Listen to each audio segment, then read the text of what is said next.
That passes 6-0. Item number 15 is our superintendent's report. Thank you, Madam Chair.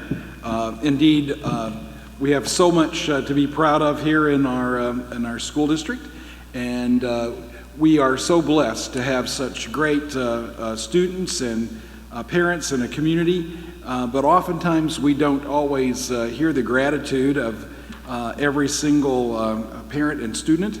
But recently, there was a piece on a local TV station about one of our graduates from Irmo High School, and it was a piece that I thought was very touching and one that we'd like to share with you this evening in case anyone missed it.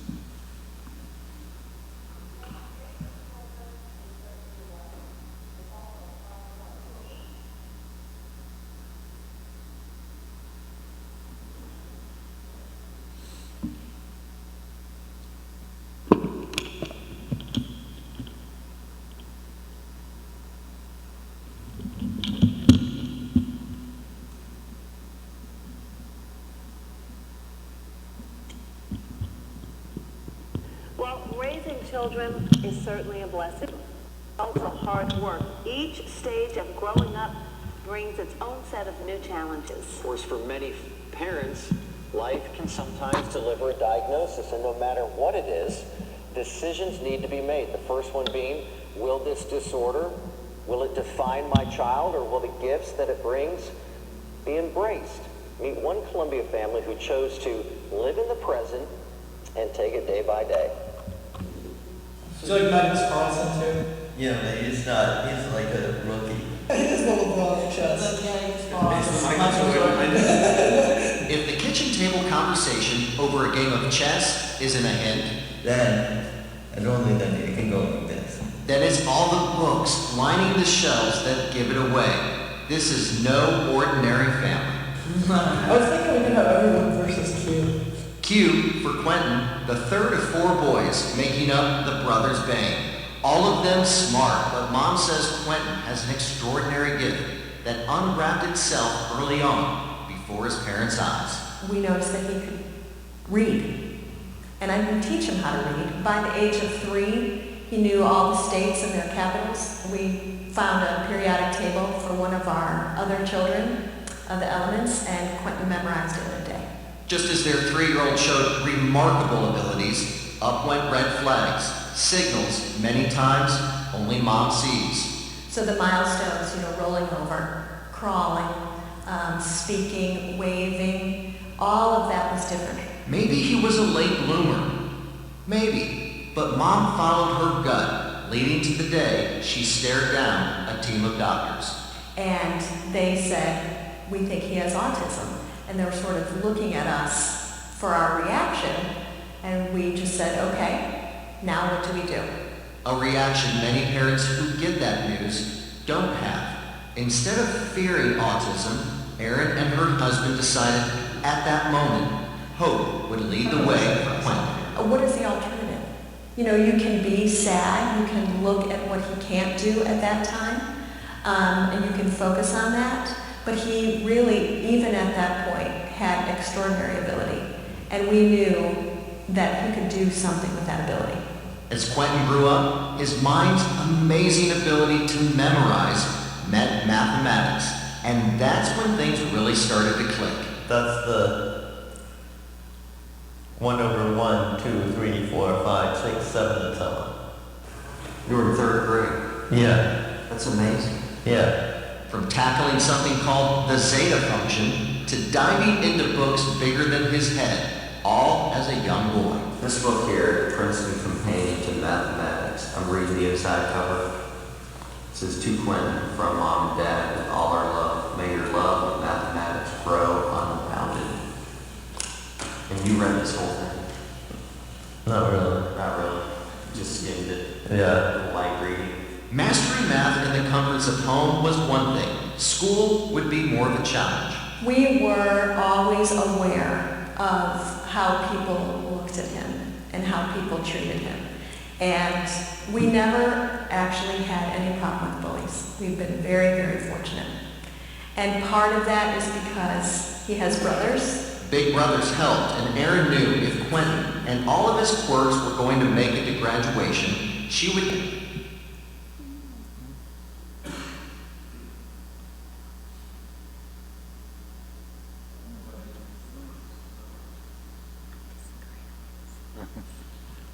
Well, I want to see the ending.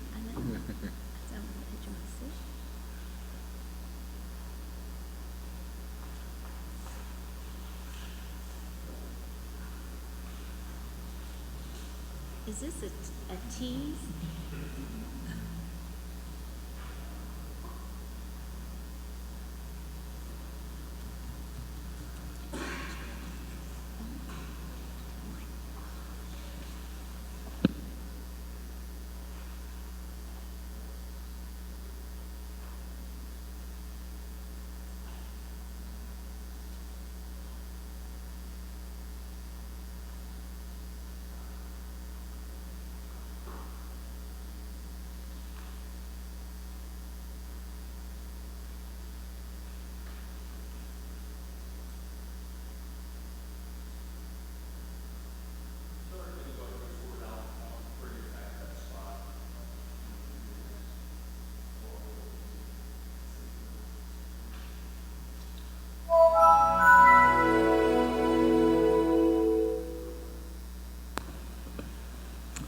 All right, while they continue to work on that, we can go on to an equally as exciting and inspirational topic, our monthly financial report from Mr. Richardson. Thank you, Dr. Hefner. Exciting. It's never been called that before, but thank you.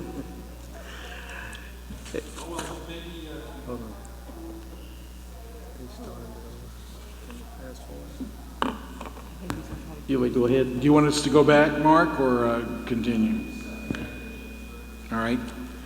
We'll let you wait, and we'll wait with bated breath here. Put the pressure on.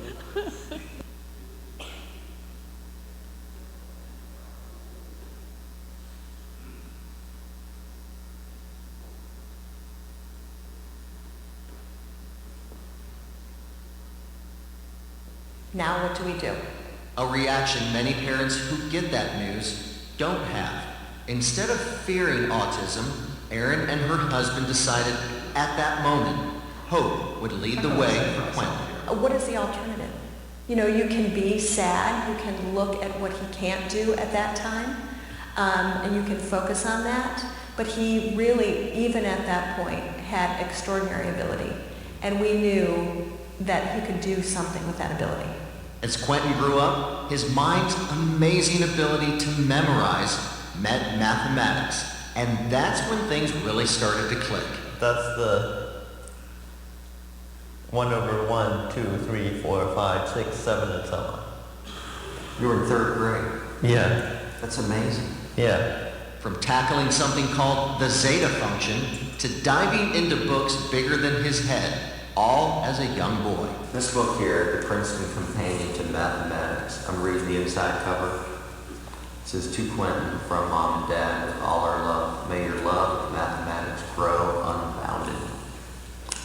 And you read this whole thing? Not really. Not really. Just skimmed it.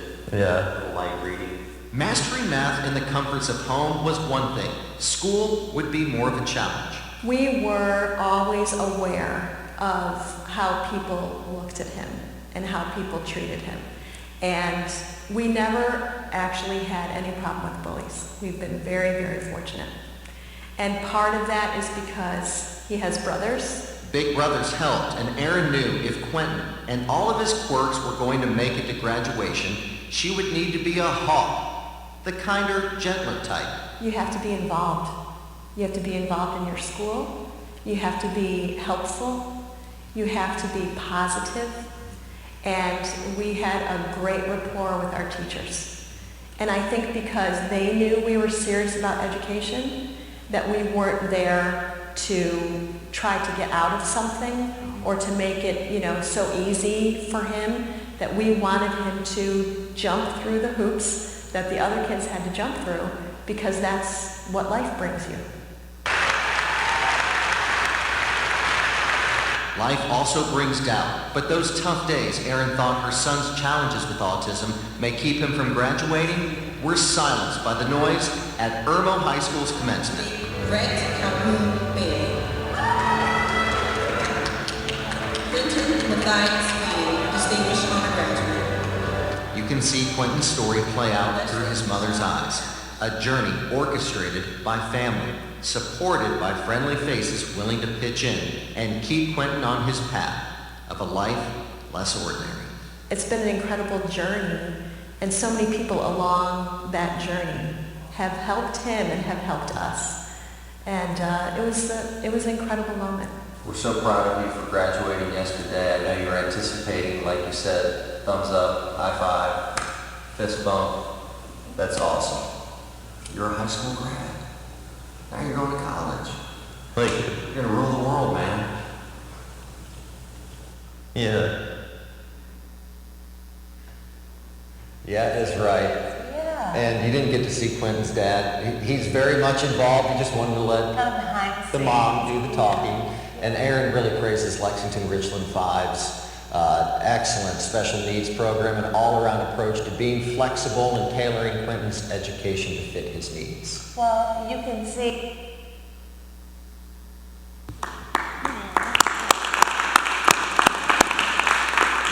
We are so fortunate to have wonderful educators all across our system and all of our schools, but we certainly pay a special tribute to those who've worked with this fine young man, and it's so great to hear the gratitude of his mother as she talks about the success of our school system.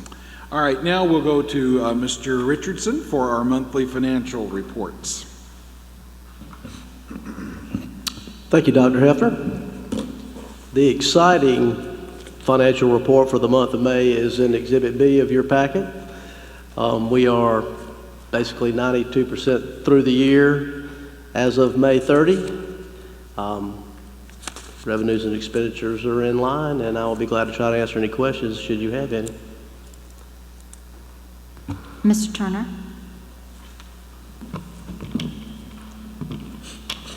Ms. Richards, if we have any money left in the budget, can you get us some draperies or curtains on that wall over there? Some shades or something. I did have two questions. One, we had a significant bit of revenue under other local revenue, and I know it's this month, and I know it's explained on the back, but could you just tell us, maybe tell us about that, and is it going to be transferred to another revenue source? Was it just put there temporarily, or are we just really that much over budget in that category? Well, that was the other local revenue. That's the one you're referring Yes, to? sir. Some of both, actually. There are some proceeds from bonds that we'll be transferring, or it has happened. It just hadn't happened as of May, to Lexington County to deposit in our account there. And we also are showing some of the, and I refer to it in our budget, some of the E-rate revenue. That probably makes up the majority of what you're looking at here.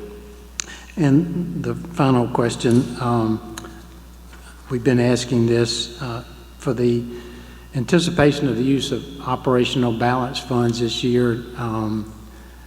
I know that number has moved around a bit, but can you update us on where you think that might fall? For the well, there's still some things happening. I mean, this is still a moving target. We still have, for employees of the district who are, I guess, less than 240 days, we still have 3 pay periods left after the month of June. So there'll be 2 in July and 1 in August for a good many of our employees, as well as some revenue collections and things that'll be accrued back, back to this current fiscal year. But my best guess right now is that we will not be using any of the budgeted operational balance when we finish this year. I almost want you to repeat that again. That's my best guess, okay? But we're going to be, I'm going to throw out this figure, I don't let it stick, but $1 million either way to meeting our budget without going into, we could go into it a little bit, but it doesn't appear as so. Thank you.